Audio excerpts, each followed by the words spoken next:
Nobody warned you that someday your birthday would feel like the loneliest day of the year. Not because no one remembered, but because you stopped caring if they did. Think about that for a second.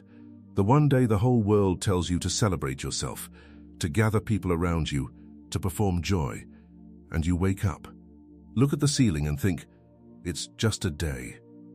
You make your coffee, you go about your business, and something inside you, something quiet and ancient and unshakable, decides it doesn't need the ritual. Most people would call that sad.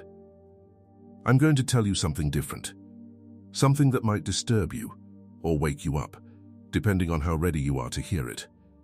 What if that impulse, that quiet refusal to need celebration, is one of the most psychologically advanced states a human being can reach?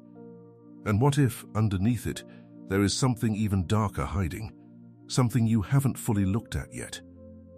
Stay with me, because what I'm about to reveal changes how you see yourself, your relationships, and the invisible war being fought inside you every single day. There is a moment every year, somewhere between midnight and morning, where the person the world has trained you to be and the person you actually are come face to face. For most people, birthdays trigger a kind of social performance. They post, they wait, they count the messages, they measure their worth in notifications and feel hollow when the number isn't high enough. The party is never really about the birthday, it's about confirmation. It's about looking at a room full of people and thinking, see, I matter. But you don't do that. You never really did. Maybe you stopped celebrating quietly, without announcement. Maybe you told people not to make a fuss and meant it. Maybe you spent your last birthday completely alone and felt more like yourself than you have in months. Carl Jung called it individuation, the slow, painful, magnificent process of becoming who you actually are, separate from the roles, the expectations, the social scripts that everyone around you is still performing. Most people never complete it. They die still waiting for the applause. You started the process early, maybe without even knowing what it was. But here is where it gets complicated. There are two very different kinds of people who don't celebrate their birthdays. And if you've never separated them in your mind, you might be lying to yourself about which one you are. The first type is what we'll call the transcendent lone wolf. This is the person who has genuinely moved beyond the need for external validation. They don't celebrate their birthday not because they are numb, not because they are wounded, but because their relationship with time and self has matured past the need for annual ceremonies of the ego. Marcus Aurelius didn't write about his birthday in Meditations. Stoics believed that marking time with celebration was a distraction from the actual work of becoming. The day you were born is just a coordinate. What matters is what you do with the coordinates in between. The transcendent lone wolf treats their birthday like any other day, because every other day is already sacred to them. They don't need a designated occasion to feel alive. They've cultivated presence so thoroughly that Tuesday at 7 a.m., drinking coffee in silence, already carries the weight that most people spend their whole lives chasing. That's the beautiful version. Now here is the version nobody talks about. The second type is what psychologists would recognize as the defended lone wolf. This is the person who has been hurt so many times, disappointed so deeply, let down so thoroughly, that they have unconsciously decided that wanting nothing is safer than wanting something. If you don't expect the calls, you can't be crushed when they don't come. If you announce you don't care about your birthday, you never have to sit with the reality that the people in your life didn't show up the way you needed them to. This isn't transcendence. This is armor. And the terrifying thing about armor is that it looks exactly like strength from the outside. Schopenhauer wrote that the greatest wisdom is the reduction of desire, not because desire is weak, but because desire makes you vulnerable to a world that is largely indifferent to your pain. The defended lone wolf has internalized this, not as philosophy, but as survival. Did you know that studies on attachment theory consistently show that adults who express the least need for celebration, connection, or acknowledgement are often those who experience the most inconsistent love early in life? Not absence of love. Inconsistency. Sometimes there, sometimes not. Sometimes warm, sometimes cold. The nervous system learns quickly. If you never need, you never get hurt.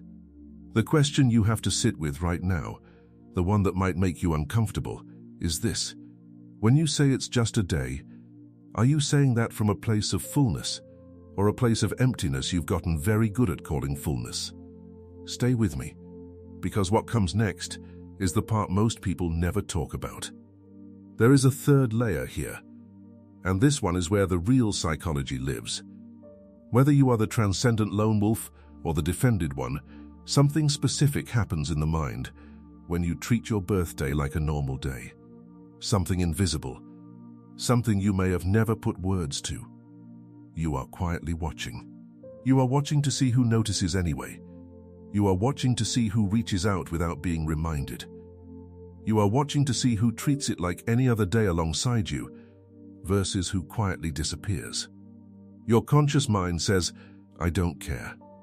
Your unconscious mind is running a very precise social experiment. This is not a weakness. This is intelligence.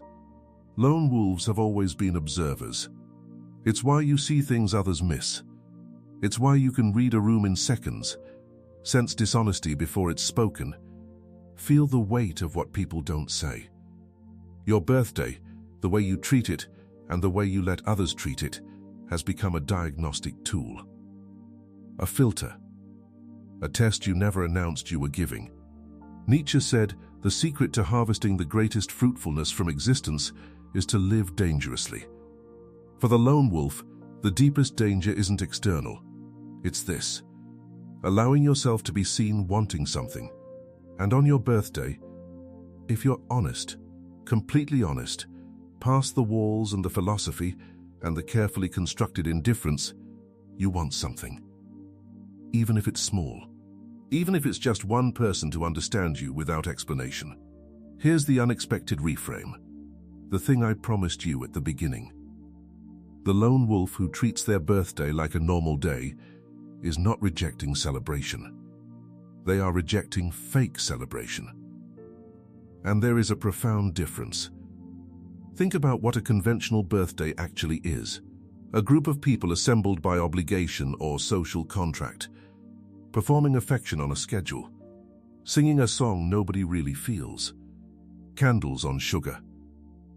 A ritual inherited from cultures that used celebration to ward off evil spirits on the anniversary of birth, because they believed you were most vulnerable on that day. Most birthday celebrations aren't about love.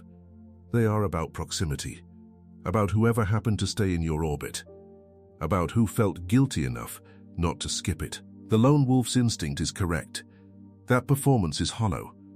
What they're holding out for, even if they've stopped expecting it, is something real. A moment of genuine recognition. Someone who sees not the birthday, but the year. The weight you carried. The quiet wars you fought. The ways you changed when nobody was watching. That is what a birthday could be. Not a party. A witnessing. And the tragedy, the real dark truth at the center of all of this, is that most lone wolves have stopped believing that witnessing is possible. So they settle for silence and call it peace. There's something worth noting about what happens neurologically when you suppress celebration. Research on self-continuity, on how we understand ourselves moving through time, shows that rituals serve a function. Not just social, but psychological. They mark transitions. They tell the nervous system, you made it through another cycle. You survived. You changed. Acknowledge that. When lone wolves strip away all ritual, they sometimes inadvertently strip away acknowledgement entirely. Not just from others, from themselves. The Stoics were disciplined, yes. But they also practiced negative visualization, the deliberate contemplation of loss and contrast, specifically to sharpen gratitude. They didn't eliminate feeling, they directed it with precision. The healthiest version of the lone wolf's birthday isn't the one where nothing happens, it's the one where something private happens. A letter to yourself, an hour in nature, a ritual that belongs to no one else. An acknowledgement, not performed for an audience, but whispered in the dark between you and the person you were 365 days ago. Because here is the truth. You are not the same person you were on your last birthday. You've lost things, gained things, understood things, destroyed illusions, rebuilt yourself from pieces no one else saw scattered on the floor. That deserves something. Even if it's just 5 minutes of stillness where you say, I see you. I know what that cost. Keep going. This last part is the one most people never talk about. The lone wolf who has truly mastered their own psychology doesn't treat their birthday like a normal day because they are numb to life. They treat it like a normal day because every day has become abnormal in the best sense. Sacred, intentional, fully inhabited. They have done what most people cannot do. They have made the ordinary extraordinary by the quality of their attention. They don't need a birthday to feel alive because they refuse to sleepwalk through the other 364 days. That is the life the defended lone wolf is actually reaching for, even if they haven't found it yet. The walls weren't the destination. They were the cocoon. And a cocoon, if you understand what it actually is not a place of safety. It is a place of transformation. The caterpillar inside doesn't rest. It dissolves. Completely, down to liquid. And then, from that dissolution, something with wings is assembled. You have been dissolving for longer than you realize. And the reason your birthday feels like just a day is because you are somewhere in the middle of that process. Not yet wings, not anymore what you were. At the beginning of this, I told you that waking up on your birthday and feeling nothing, or choosing nothing, might be one of the most psychologically advanced states a human can reach. Now you know it's more complicated than that. It is advanced, and it is also sometimes a wound that learned to call itself wisdom. The real work of the lone wolf is not just to survive alone. It is to become so psychologically sovereign, so deeply at home in your own mind, that you can want things again without fear. That you can let one person in without losing yourself. That you can light a single candle in private, look at the year behind you, and feel something true. Not for anyone else, not to prove anything, not to be witnessed by a crowd. Just to say to yourself, quietly, in the dark, I was here. I felt things. I changed. I survived. That's not weakness. That is the lone wolf, finally howling for no one but the moon. And the moon, as always, doesn't applaud. It just shines a little brighter.